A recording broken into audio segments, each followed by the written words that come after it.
Welcome to the 8-Bit Show. I'm Hekla Petursson, and today we're going to be talking about the only sports team I qualified for in high school, the esports team. Technically, I was on varsity sailing, but they never let me compete, so does it count? Anyways, today I'm talking to Richmond Esports about how competitive gaming builds skills, creates community, and relates to STEM and job finding. Stay tuned to learn more. Welcome to the show, Dan. Thank you. Thank you for having me. We appreciate you coming on. Yeah, I'm glad to have you guys. I've been waiting to talk about gaming.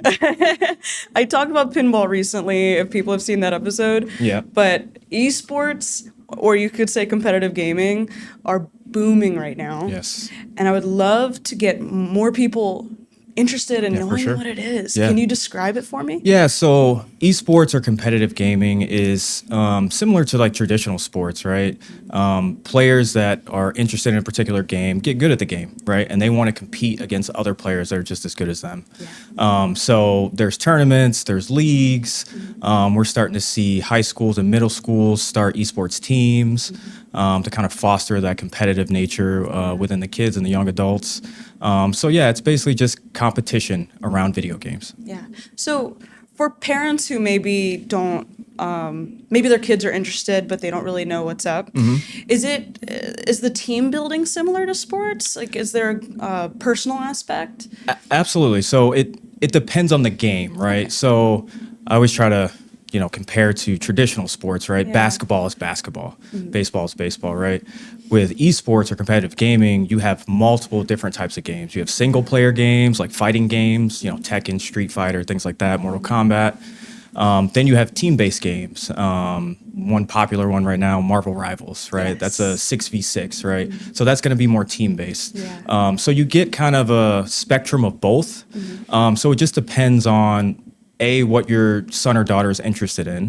Do they prefer playing, by themselves and relying on themselves to win or lose, or do they like having that team aspect to it as well? Yeah, and I noticed because I'm really into games like Marvel Rivals and Overwatch, where the people I'm playing with, I feel like I'm in the room with them because we really are working together like a team. And I think that really helped me grow when I was like in middle school trying to make friends. Yeah, and for sure.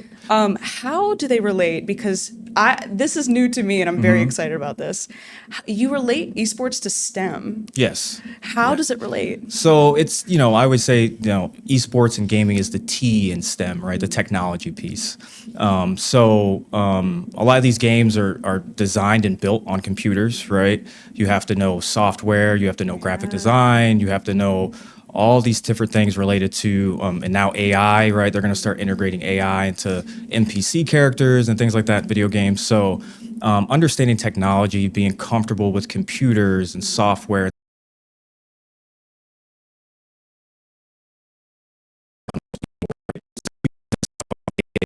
Right? Whether it be consoles or PCs, they're comfortable with technology. So it gives them an advantage when they want to go into different fields like AI, robotics, anything in the STEM space. So they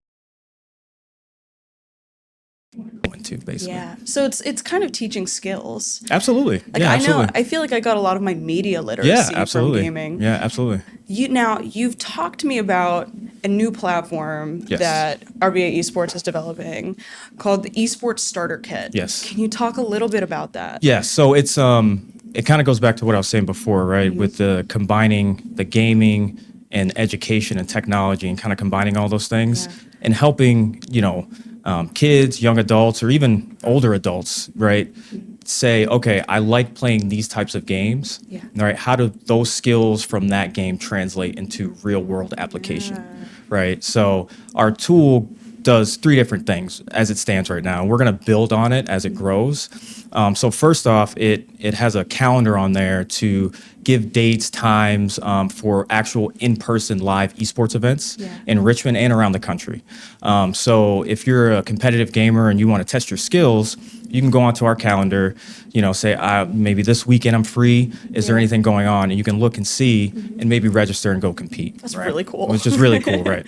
And then we have the esports jobs tab. And this is just going to give folks, again, who are interested in translating their gaming skills to real world application, the different jobs and industries that apply to the esports gaming industries and stuff like that.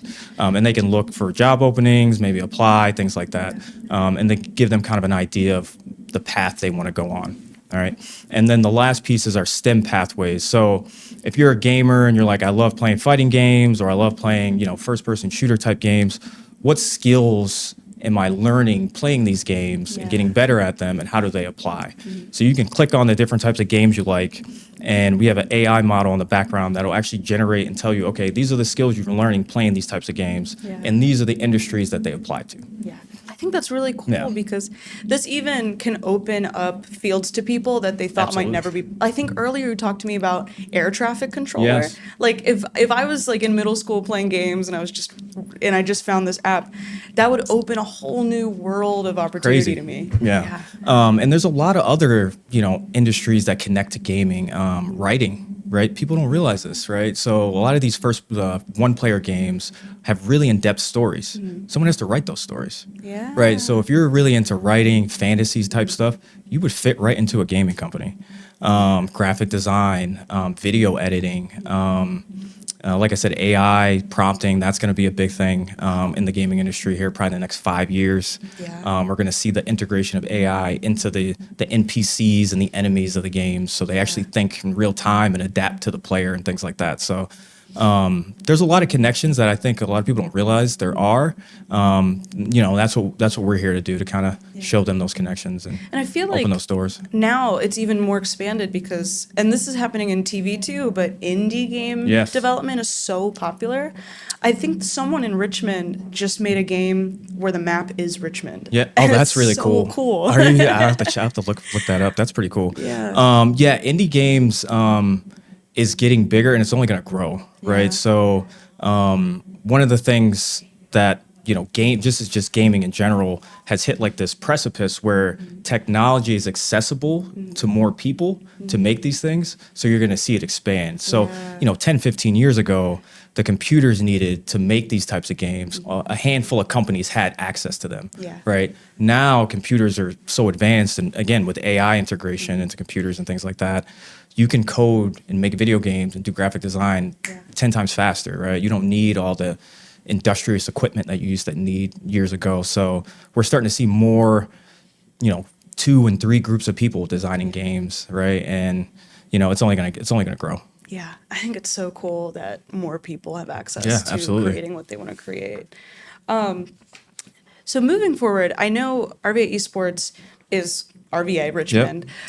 You've talked about growing in the community in the future. Do you have goals for where the group is going to go? Yeah, for sure. So one of our main goals, like I said, is expanding live esports, right? How do we crack that code in gaming? I think it's one of the biggest hurdles I think the gaming industry and competitive gaming has right now is how do you have more live events so people can compete and have that social interaction as opposed to just online. With gaming, there's a lot of technology involved, right? There's internet, there's power, there's equipment, right? It's not like basketball where all you need is a hoop and a ball, right? To start a league or play a game, right? So we're trying to figure out how do we crack that code, right? Is it a pop-up type of thing where, we have the equipment and we just pop up and do these tournaments on a week-to-week, month-to-month basis? Do we partner with schools and high schools and try to integrate that way? So, we're trying to figure out how to best integrate esports into the community and make it effective for everyone. That makes sense. I know right before COVID is when my hometown started integrating esports into our schools. And kids were psyched because they're like, yes, I love gaming. Now I can share that with people. And I can't believe how much it's grown since even like 2018, Absolutely. I would say. Yeah. Now, if people are really interested, and I'm sure a lot of people will be, how can they get in on what you're up to? Yeah, so they can go to our website, rvaesports.org. check out. You can fill out, any questionnaires. Join our team. We're always looking for volunteers to help out for some of our live events that we do. We also work with ImmerseCon, which is a STEM and gaming convention that happens in Richmond once a year. Sweet.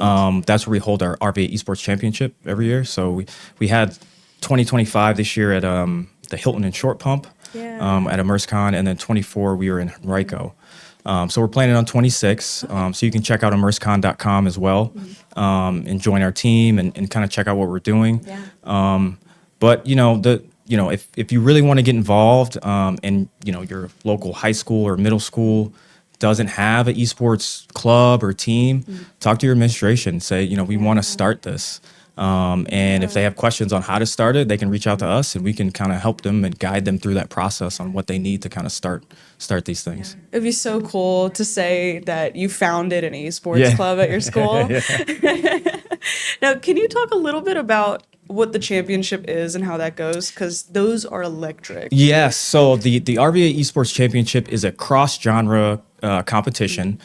So we feature different games. So this year we featured, if I can get it right, Tekken, Street Fighter, Call of Duty, Super Smash Brothers, Nice. Mario Kart, and Rocket League. Ooh, nice. So we typically do 1v1. Entrants get a ticket to ImmerseCon to enjoy the convention, as well as they can compete in up to 2 tournaments at the RVA Esports Championship. And I think our prize pool this year was $1,000. Wow. So we had some folks walk away with like $300, $400. Yeah. Nice. They won some serious money. Yeah, it pays off. And it was fun. People had fun. It's nice to get gamers. Gamers have this stigma of being in the house and not out and about, right? And it's actually the opposite, right? We just need things that we're interested in that are out, right? And then they come out and we come play and have fun and socialize and stuff like that. So I love it. I know sometimes I'm like, when people ask me about my show, I'm like, hey, the gaming paid off. We're talking about it. For sure. No, but I love everything you guys stand for. And I think it's really cool that you're bringing this to the community and that you're using it to build skills. Yes, It's absolutely. So cool. Yeah, it's important. Again, like I said, there's always been this stigma around gaming. And one of my big goals is to kind of remove that stigma a little bit. And say, and show folks, especially parents, right? Because they see their kids playing and they're like, oh, just get out of your room. And it's like, I know. Yeah, they might be in there too much, but there are some skills that they're learning from this. And just showing them the path on how to translate those skills is kind of the first step for sure. Sweet. I love it. Thank you so much No for problem. joining me Thank on the you. show. We appreciate it. That was Daniel Hurt from the RVA Esports Group. If you're interested in anything that RVA Esports has to offer, head to their website, rvaesports.org. It's also typed down below. And check out their events and their new tool that's coming out. It seems really nifty. My name's Hekla Petursson, and you can find me at the Hekla on social media to tell me what you like, what you didn't like, or who you want to see on the show. Thanks for watching, and I'll catch you in the next one.